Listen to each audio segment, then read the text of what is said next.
As you may know, there is a student debt crisis here in the United States. Borrowers are nearly $1.7 trillion in debt, and there is a lot of pressure on the federal government to do something about it. At a press conference on November 16th, a reporter asked Joe Biden what he would do to address the issue. One thing I didn't hear you talk specifically about is canceling student loan debt. Does student loan forgiveness figure in your plan? Would you take executive action to achieve it?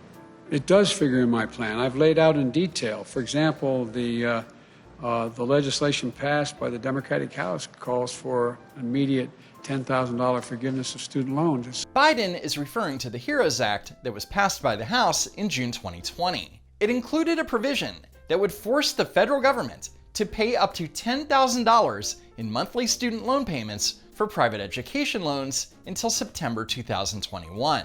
Again, this only applies to private student loans, and it does not apply to federal student loans, which make up over 92% of all student loans, so it's not as broad as Biden is suggesting. It's holding people up. They're in real trouble. They're having to make choices between paying their student loan and paying their rent, those kinds of decisions. It should be done immediately. But the truth is, Joe, it's not affecting everyone. Only 54% of all college attendees take on student loans, and only 14.4% of adults in the United States have outstanding student debt. In addition to that, as you know, I think that everything from community college straight through to doubling Pell Grants to making sure that we have access, free education for anyone making under $125,000 for 4 years of college. Biden is co-opting Bernie Sanders' College for All Act, which would provide at least $41 billion per year to eliminate undergraduate tuition and fees at public colleges and universities for students from any family making $125,000 or less, and allow all students, regardless of income, to attend community colleges tuition and fee free. Of course, as you may know, there is no such thing as free education, because someone has to pay for it, and that's you, the American taxpayer, whether you went to college or not. And under Bernie's plan, the federal government would only cover 67% of the costs. States and tribes would be responsible for covering the remaining 33% of the costs.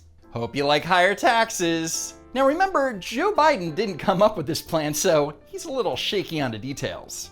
I can send every single qualified person to a 4-year college in their state for $150 billion. I can make sure every single person who qualifies community college can go, and we still have a lot of money left over. Remember, Bernie's plan calls for at least $41 billion per year. So Biden's estimate of $150 billion over 10 years figure is way off. After our interview, Mr. Biden's staff told us he misspoke and that the cost of free public college could be twice as much as he said. And by saying that, Biden's staff misspoke. Remember that the figure is at least $41 billion per year, so it could be 3 times as much as Biden said. Gee, bet you can't wait for this guy to enter the Oval Office. There is a program that exists now under the law that forgives student loans for being able to engaging in public service. Biden is referring to the Public Service Loan Forgiveness Program, but it only applies to borrowers employed by local, state, tribal, and federal government agencies. And if you took out a private student loan to pay for college, you don't qualify. In fact, most people don't qualify. Of the nearly 110,000 borrowers who submitted applications in 2019, only 1,139 received any loan forgiveness. That's 1.03% of the people who applied.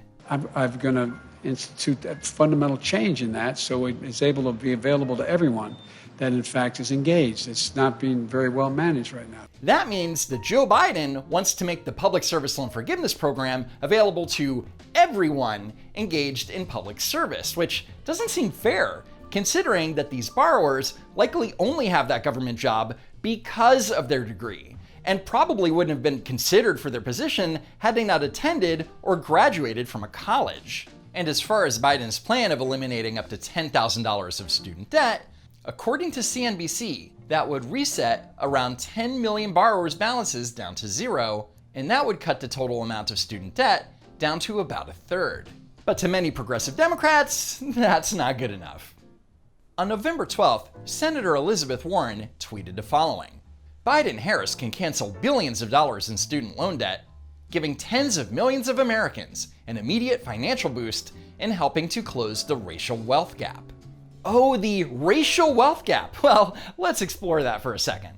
Graduates with an associate's degree earn $360,000 more in their lifetime than a high school graduate, and those with a bachelor's degree earn $1 million more in their lifetime. And that means that a black or brown person who has graduated college with a degree has substantially higher earning potential than a black or brown person who hasn't. So why should people who didn't go to college have to take on the debt of millions of people who did? Because equity or something, I don't know. So in July 2019, Senator Warren and Congressman Jim Clyburn introduced a resolution titled the Student Loan Debt Relief Act, which calls for the forgiveness of $50,000 of student loans. According to Warren, the president has the authority under the Higher Education Act to do this by executive action, allowing him to bypass Congress altogether. She also claims that this would be the single most effective executive action available for a massive economic stimulus. And she's right. Instead of paying back the thousands of dollars in student debt that they willingly took on so that they could attend college and have a brighter future, they can use that money to buy that PlayStation 5 that's all the rage. Now, as it turns out, this $50,000 debt forgiveness isn't exactly equitable. Let's say that you have student loans, but picked a major that actually gave you a return on investment. Well, you'll likely be punished for it. In Warren and Clyburn's resolution, Title I, Section 101, limitation based on adjusted gross income, the amount discharged shall be reduced by $1 for each $3 by which the taxpayer's adjusted gross income exceeds $100,000 for the most recent taxable year ending before the date of the enactment of this act. In other words, if your yearly income is less than $100,000 a year and you owed $50,000 or less, your entire student debt would be eliminated. But let's say that your yearly income exceeds $100,000 a year. For every $3 above $100,000, the amount eliminated from your student debt is decreased by $1. So as an example, let's say you made $130,000 a year and had $50,000 in outstanding student debt. Well, congratulations, you made too much money. You would be penalized for it and still have to pay back $10,000. Because equity or whatever. So, of course, there are some issues with the government canceling billions of dollars of student debt. For example, even if the government was able to eliminate every penny of student debt and started to pay for public college tuition, it wouldn't prevent a future student loan crisis from occurring again. Why? Because not everyone wants to go to public college. According to an analysis by the Century Foundation, 52% of all borrowers use their federal student loans for nonprofit and for-profit institutions. And that means that the federal government will still be issuing direct loans to borrowers so that students can attend public colleges and universities. Student debt will start to grow again, leading to another student debt crisis. And then these borrowers will take to the streets, demanding that their debt be forgiven, just like the previous generations. I mean, it's only fair, right? And what about the people who took responsibility and paid off most or all of their student loans? Will they see any relief? Will they get back any of their money retroactively? Watch this father confront Senator Elizabeth Warren about just that. My daughter's getting out of school. I've saved all my money. She doesn't have any student loans. Am I going to get my money back? Of course not. So you're going to pay for people who didn't save any money, and those of us that did the right thing get screwed. And he's exactly right. Why shouldn't he feel resentful that he had to pay for his daughter's tuition while millions of others don't? Not only that, but as a taxpayer, this man and his daughter are now going to have a larger tax burden because now they need to make up for billions and billions of dollars of debt. So much for all that equity, huh? And that's it for now. Thanks for watching, sharing, and slamming that like button. Check out the new merch in my Teespring store, link is down in the description, and follow me at Don't Walk Run on Twitter and Parler.